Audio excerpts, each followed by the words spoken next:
Tu vas pas aimer ce que je vais te raconter. Est-ce qu'on peut vivre proche d'un homme prêt à tuer sans jamais rien voir venir ? Voici l'histoire de Guy Martel.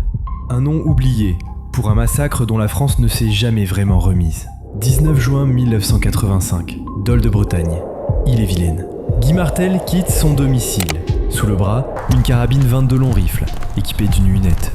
Il est seul, malade, isolé depuis des années. Il s'apprête à commettre l'une des tueries les plus froides de l'histoire française. La première balle, c'est pour son père. Victor Martel, gendarme à la retraite. Il ne survivra pas. Puis c'est de médecin de la ville, la gardienne de la salle de sport, un oncle, une femme croisée au hasard, des proches, des inconnus, tous pris pour cible. En 3 heures, Guy Martel abat 7 personnes. Il en blesse 5 autres.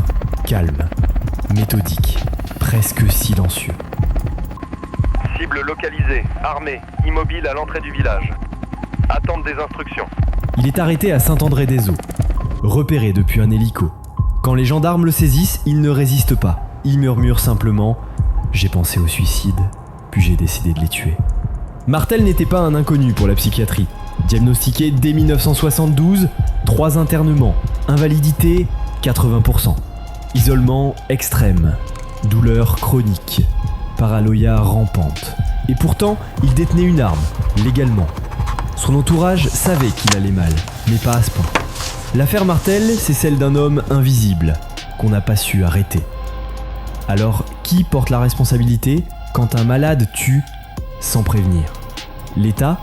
La famille ? Le silence ? Dis-le en commentaire.